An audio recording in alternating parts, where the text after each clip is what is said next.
ಕೆಲಸನ ಮಾಡಬೇಕು ಅನ್ನೋ ಇಟ್ಕೊಂಡು ಇವತ್ತು ಸಾವಿರಾರು ಸಂಖ್ಯೆಯಲ್ಲಿ ಇವತ್ತು ಸಕಲೇಶಪುರ ತಾಲೂಕಿನಲ್ಲಿ ವಿಧಾನಸಭಾ ಕ್ಷೇತ್ರದ ಎಲ್ಲ ಸಾರ್ವಜನಿಕರು ಇವತ್ತು ಬಂದಿದ್ದಾರೆ. ಅದಕ್ಕಾಗಿ ಮೊದಲನೇದಾಗಿ ನನ್ನ ಎಲ್ಲ ಕಾರ್ಯಕರ್ತರ ಬಂಧುಗಳಿಗೆ ಹಾಗೂ ಮುಖಂಡರುಗಳಿಗೆ ಅಭಿನಂದನೆ ಸಲ್ಲಿಸ್ತಾ ನನ್ನ ಮಾತನ್ನ ಪ್ರಾರಂಭ ಮಾಡ್ತೀನಿ. ಇವತ್ತು ನಾವು ಒಂದು ಅರ್ಥ ಮಾಡ್ಕೊಳ್ಬೇಕು. ಇವತ್ತೇನಾಗಿದೆ, ಕಾಂಗ್ರೆಸ್ ಪಕ್ಷ ಇವತ್ತು ಎಲ್ಲ ಕಡೆನೂ ಪ್ರಚಾರಕ್ಕೆ ಬಂದಿದೆ. ನಿನ್ನೆ ಮತ್ತೆ ಮೊನ್ನೆ ಪ್ರಚಾರಕ್ಕೆ ಬಂದಿದೆ. ಕೇವಲ ಅವರು ಮತದಾನ ಕೇಳೋದಕ್ಕೆ ಬಂದಿದ್ದಾರೆ ಹೊರತು ನಾವು ಏನು ಮಾಡಿದೀವಿ ಸಕಲೇಶಪುರ ತಾಲೂಕಿಗೆ, ನಮ್ಮ ಅಭಿವೃದ್ಧಿ ಏನಿದೆ, ನಾವೇನೇನು ಕಾರ್ಯಕ್ರಮ ತಂದಿದ್ದೀವಿ ಅಂತ ಎಲ್ಲೂ ಕೂಡ ಹೇಳ್ತಾ ಇಲ್ಲ. ನಾನು ಒಂದು ಮಾತು ಹೇಳೋದಕ್ಕೆ ಇಷ್ಟಪಡ್ತೀನಿ ಬಂಧುಗಳೇ. ಇವತ್ತು ನರೇಂದ್ರ ಮೋದಿ ಅವರ ಒಂದು ಸಹಕಾರದ ಮೇಲೆ ಇವತ್ತು ಕಾಂಗ್ರೆಸ್ ಪಕ್ಷ ಹೇಳ್ತಾ ಇದೆ, ಕರ್ನಾಟಕ ರಾಜ್ಯಕ್ಕೆ ನರೇಂದ್ರ ಮೋದಿ ಅವರು ಏನ್ ಕೊಟ್ಟಿದ್ದಾರೆ ಅಂತ ಪ್ರಶ್ನೆ ಹಾಕ್ತಿದ್ದಾರೆ. ಅದಕ್ಕೆ ಬಲವಾದಂತ ಉತ್ತರ ಇವತ್ತು ಪ್ರಜ್ವಲ್ ರೇವಣ್ಣ ಕೊಡುವಂತ ಕೆಲಸ ಮಾಡ್ತಾರೆ. ಇವತ್ತು ಹೇಳೋದಕ್ಕೆ ಇಷ್ಟಪಡ್ತೀನಿ, ನಾನು ಆಯ್ಕೆ ಆಗಬಹುದಂತ ಸಂದರ್ಭದಲ್ಲಿ 27 ವರ್ಷ ನನಗೆ ನಿಮ್ಮೆಲ್ಲರ ಆಶೀರ್ವಾದದ ಮೇಲೆ ಆಯ್ಕೆ ಹೋದಂತ ಸಂದರ್ಭದಲ್ಲಿ ನಾನು ವಿರೋಧ ಪಕ್ಷ ಕೂತಿದ್ರು ಕೂಡ ಒಬ್ಬ ಉತ್ಸಾಹ ಯುವಕನ ಬೆಳೆಸಬೇಕು ಅನ್ನೋ ದೃಷ್ಟಿಯಲ್ಲಿ ಇವತ್ತು ನನ್ನ ಕರ್ಕೊಂಡೋಗಿ ಸುಮಾರು 15,500 ಕೋಟಿ ರೂಪಾಯಿ ಅನುದಾನ ಕೊಡುವಂತ ಕೆಲಸ ಮಾಡಿದ್ದೀವಿ. ಪ್ರಜ್ವಲ್ ರೇವಣ್ಣ ಅಂತ ಹೇಳಿ ಹೇಳ್ಸಂತ ಕೆಲಸ ಮಾಡ್ತಿದ್ದಾರೆ ಇವತ್ತು. ಹಾಗಾಗಿ ಇವತ್ತೊಬ್ಬ ವಿರೋಧ ಪಕ್ಷದ ಒಬ್ಬ ಯುವಕನಿಗೆ ಕೊಡೋಕೆ ಅವ್ರ ಮನಸ್ಸಿದೆ ಅಂದ್ರೆ ಇವತ್ತು ಇಡೀ ರಾಜ್ಯಕ್ಕೆ ಎಷ್ಟು ಅನುದಾನ ಕೊಟ್ಟಿದ್ದಾರೆ ಅಂತ ನಾವು ಚಿಂತನೆ ಮಾಡಬೇಕಾಗುತ್ತೆ. ಇವತ್ತೊಂದು ಮಾತು ಹೇಳ್ತೀನಿ, ಇವತ್ತು ಎಲ್ಲೂ ಹೋಗೋದು ಬೇಡ. ನಾವು ಈ ಭಾಗದಲ್ಲಿ ರೈತರುಗಳಿಗೆ ಬಹಳಷ್ಟು ಸಂಕಷ್ಟ ಇದೆ. ಪೆಟ್ಟು ಮೇಲೆ ಪೆಟ್ಟು ಮಲೆನಾಡು ಭಾಗದ ರೈತರುಗಳು ಸ್ವಾಭಿಮಾನಿಗಳು ಇವತ್ತು ಏನೇ ನೋವಿದ್ರು ಕೂಡ ಹೊಟ್ಟೆ ಒಳಗಡೆ ಇಟ್ಕೊಳ್ಳೋ ಕೆಲಸನ ಮಾಡ್ತಾರೆ, ಆಚೆ ತೋರಿಸ್ಕೊಳ್ಳೋ ಕೆಲಸನ ಮಾಡೋದಿಲ್ಲ. ಇವತ್ತು ಒಂದು ಉದಾಹರಣೆ ಹೇಳ್ಬೇಕು. ಏನ್ ಹೇಳ್ಬೇಕು ಅಂದ್ರೆ, ಇವತ್ತು ಮಿನಿಮಮ್ ಚಾರ್ಜಸ್ ಅಂತ ಇಟ್ಟು ಇವತ್ತು ಎಸ್ಟೇಟ್ಗಳಿಗೆ ಕನಿಷ್ಠ ಪಕ್ಷ 20,000 ರೂಪಾಯಿ ಅಂತ ತಿಂಗಳ ಕಟ್ಟುವಂತ ಕೆಲಸನ ಮಾಡ್ತಿದ್ದಾರೆ. ಇವತ್ತು ನಾವು ಅರ್ಥ ಮಾಡ್ಕೊಳ್ಬೇಕಾಗುತ್ತೆ, ನಾವು ನೀರು ಹೊಡೆಯೋದು ಎಷ್ಟು ತಿಂಗಳು? ಕೇವಲ 2 ತಿಂಗಳು.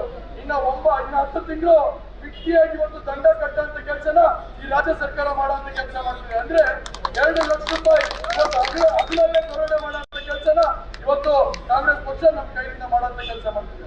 ಬಂಧುಗಳೇ, ಒಂದು ಅರ್ಥ ಮಾಡ್ಕೊಳ್ಬೇಕು, ಇವತ್ತು ನಮ್ಮ ಆನೆ ತುಳಿದು ಸಾವಾಗಿರುವಂತದ್ದು ನನ್ನ ಪ್ರಕಾರ ಇಡೀ ರಾಜ್ಯದಲ್ಲಿ ನಮ್ಮಲ್ಲೇ ಅತಿ ಹೆಚ್ಚು ಆನೆ ತುಳಿದು ಸಾವಾಗಿರುವಂತದ್ದು.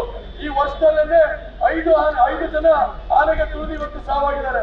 ಆದ್ರೆ ಇವತ್ತು ನಮ್ಮ ರೈತರುಗಳಿಗೆ ಏನ್ ಸಾವಾಗಿರೋ ರೈತರುಗಳಿಗೆ ಇವತ್ತು ದುಡ್ಡು ಕೊಡಬೇಕಾದ್ರೆ ಇವರು 2 ತಿಂಗಳು 3 ತಿಂಗಳು ಆಟಾಡಿಸಂತ ಪರಿಸ್ಥಿತಿ ಇವತ್ತು ನಿರ್ಮಾಣ ಆಗಿದೆ.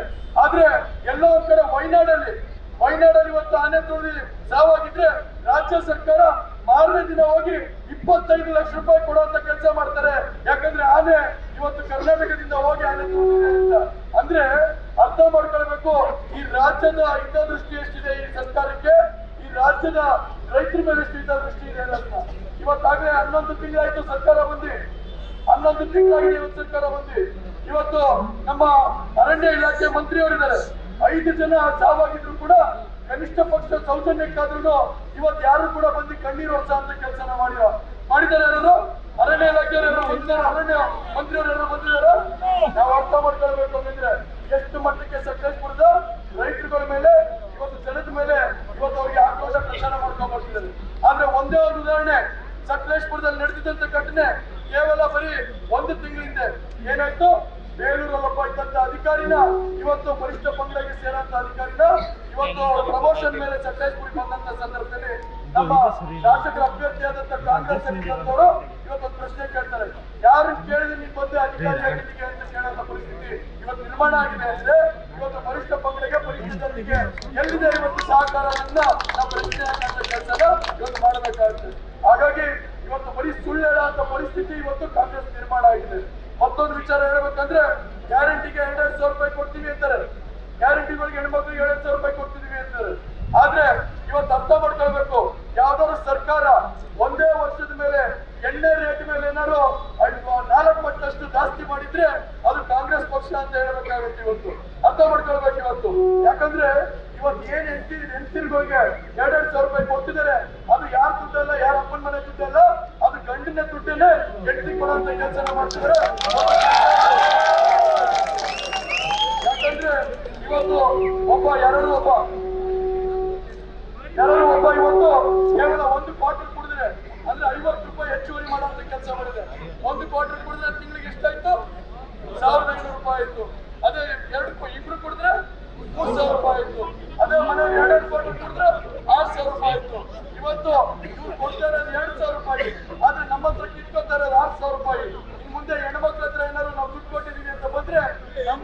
ಇನ್ನ ಚುಕ್ತಿ ಆಗಿಲ್ಲ, ಆ ಚುಕ್ತಿ ಮಾಡಿ ಮತ ಕೇಳಿ ಅಂತ ಹಾಗಾಗಿ ದಯವಿಟ್ಟು ಅರ್ಥ ಮಾಡ್ಕೊಳ್ಬೇಕು. ಇವತ್ತು ನನ್ನ ವೈಯಕ್ತಿಕ ಚುನಾವಣೆ ಅಲ್ಲ, ಇದು ದೇಶದ ಅಭಿವೃದ್ಧಿ ಚುನಾವಣೆ, ದೇಶಕ್ಕೋಸ್ಕರ ಚುನಾವಣೆ, ದೇಶದ ಭದ್ರತೆಗೋಸ್ಕರ ಚುನಾವಣೆ. ದೇಶಕ್ಕೆ ನಮ್ಗೆ ಜಗತ್ತಿನಲ್ಲೇ ಅತ್ಯುತ್ತಮವಾದಂತ ನಾಯಕ ಅನ್ಸ್ಕೊಂಡಂತ ನರೇಂದ್ರ ಮೋದಿ ಅವರಿಗೋಸ್ಕರ ಚುನಾವಣೆ ಮಾಡುವಂತ ಕೆಲಸ ಮಾಡ್ತಾ ಇದ್ವಿ. ನಾವೆಲ್ಲರೂ ಕೂಡ ಒಂದು ಮತ ಏನಾಗ್ತೀವಿ ಅದು ಪ್ರಜ್ವಲ್ ರೇವಣ್ಣ ಮತ ಹಾಕೋದಂತಲ್ಲ, ಈ ದೇಶಕ್ಕೋಸ್ಕರ ಮತ ಹಾಕುವಂಥದ್ದು, ಮೋದಿ ಅವರಿಗೋಸ್ಕರ ಮತ ಹಾಕುವಂತ ಕೆಲಸ. ಎಲ್ಲರ ಆಶೀರ್ವಾದ ಇದೇ ತರ ಇರ್ಲಿ, ನಿಮ್ಮ ಸಹಕಾರ ಇದೇ ತರ ಇರ್ಲಿ. ಇವತ್ತು ಕೇಂದ್ರ ಬಿಂದು ಪ್ರಜ್ವಲ್ ರೇವಣ್ಣ ಅಲ್ಲ, ವಿಜೇಂದ್ರಣ್ಣವರು ಇವತ್ತು ಒಂದು ಭಾಷಣ ಮಾಡಬೇಕು ಅಂತ ಸಾವಿರಾರು ಸಂಖ್ಯೆಯಲ್ಲಿ ಇವತ್ತು ಜನ ಸೇರಿದ್ರು. ನಾನು ವಿಜೇಂದ್ರಣ್ಣಗೆ ಭಾಷಣ ಕೊಡ್ತೀನಿ, ಆದ್ರೆ ಒಂದು ಮಾತು ಹೇಳಕ್ ಇಷ್ಟಪಡ್ತೀನಿ. ಇವತ್ತು ಯಾರೋ ಸಂಖ್ಯೆ ಹೇಳಿ ಅಂತ ಹೇಳ್ತಾ ಇದ್ರು, ಚಿಹ್ನೆ ಹೇಳಿ ಅಂತ ಹೇಳ್ತಾ ಇದ್ರು. ಅದಕ್ಕಾಗಿ ಹೇಳ್ತಾ ಇದ್ದೀನಿ, ಕೆಲವರು ಆಲೂರಲ್ಲಿ ಇದ್ದಂತ ಸಂದರ್ಭದಲ್ಲಿ ಕೆಲವರು ಕೇಳ್ತಾ ಇದ್ರು, ಹೆಂಗೆ ಸರ್ ನಾವು ಬಿಜೆಪಿಗೆ ವೋಟ್ ಹಾಕಿದೀವಿ, ಯಾವ ತರ JDS ಹಾಕ್ಬೇಕು ಅಂತ. ಅದಕ್ಕೆ ಒಂದು ಹೊಸ ತಂತ್ರ ಹುಡುಕಂತ ಕೆಲಸ ಮಾಡಿದೀವಿ. ತಂತ್ರ ಏನು ಅಂದ್ರೆ, ಇವತ್ತು ನಮ್ಮ ಪಕ್ಷದ ಚಿಹ್ನೆ ಹೆಸರೇನು ಧನಾವತ್ತು ಮಹಿಳೆ. ಆದ್ರೆ ಮಹಿಳೆಗೆ ಇನ್ನ ಹೆಸರಿಟ್ಟಿರಲಿಲ್ಲ, ಈಗ 3 ದಿನದಿಂದ ಮಹಿಳೆಗೆ ನಾಮಕರಣ ಮಾಡ್ತೀವಿ.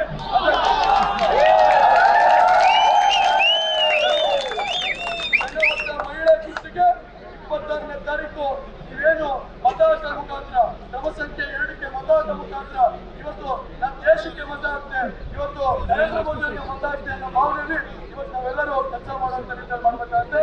ನನಗೆ ಗೊತ್ತಿದೆ, ಇವತ್ತು ಒಂದು ಸಂತೋಷದ ವಿಚಾರ ಅಂದ್ರೆ, ಇವತ್ತು JDS ಇರ್ಬೋದು, ಬಿಜೆಪಿ ಕಾರ್ಯಕರ್ತರು ಮುಖಂಡರುಗಳು ಇವತ್ತು ಬಿಸಿಲನ್ನ ತೋರ್ತೇನೆ, ಇವತ್ತು 40 ಡಿಗ್ರಿ ಬಿಸಿಲಿದೆ, ಆದ್ರೂ ಕೂಡ ಬಿಸಿಲನ್ನ ತೋರ್ತೇನೆ ಮನೆಗೆ ಹೋಗಿ ತೆರಳಿ ಇವತ್ತು ಮತಯಾಚನೆ ಮಾಡ್ತಿರೋದು ನೋಡಿದ್ರೆ ನನ್ನಂತ ಭಾಗ್ಯವಂತ ಇನ್ನೊಬ್ಬ ಇಲ್ಲ. ನಿಮ್ಮೆಲ್ಲರ ಆಶೀರ್ವಾದದ ಮೇಲೆ, ಸಹಕಾರದ ಮೇಲೆ ಖಂಡಿತವಾಗ್ಲೂ ನಾವೆಲ್ಲರೂ ಕೂಡ 28ಕ್ಕೂ 28 ಕ್ಷೇತ್ರದಲ್ಲೂ ಕೂಡ ಇವತ್ತು ವಿಜೇಂದ್ರಣ್ಣವರ ನೇತೃತ್ವದಲ್ಲಿ, ಯಡಿಯೂರಪ್ಪ ಅವರ ನೇತೃತ್ವದಲ್ಲಿ ಚರ್ಚೆ ಕಳಿಸ್ತೀವಿ. ನರೇಂದ್ರ ಮೋದಿಗೆ ಕರ್ನಾಟಕ ರಾಜ್ಯದಲ್ಲಿ ಇನ್ನ ಹೆಚ್ಚಿನ ಬಲ ಕೊಡ್ತೀವಿ ಅನ್ನೋದ್ರಲ್ಲಿ ಏನಾದ್ರು ಸಂಶಯ ಇಲ್ಲ ಅನ್ನೋದಕ್ಕೆ ಇವತ್ತೆಲ್ಲರೂ ಕೂಡ ನಾನು ಕೂಗ್ತೀನಿ, ನೀವು ಜೈಕಾರ ಆಗ್ಬೇಕಾಗುತ್ತೆ. ಭಾರತ್ ಮಾತಾ ಕಿ ಸಾಕಾಗ್ತಿಲ್ಲ, 2 ಕೈ ಎತ್ತಿ ಎಲ್ಲರೂ, 2 ಕೈ ಎತ್ಬೇಕು ಎಲ್ಲರೂ. ಭಾರತ್ ಮಾತಾ ಕಿ, ಭಾರತ್ ಮಾತಾ ಕಿ. ನ್ಯೂಸ್ ಫಸ್ಟ್ ನಿರ್ಭೀತಿಯಿಂದ ನಿಮ್ಮ ಪರವಾಗಿ.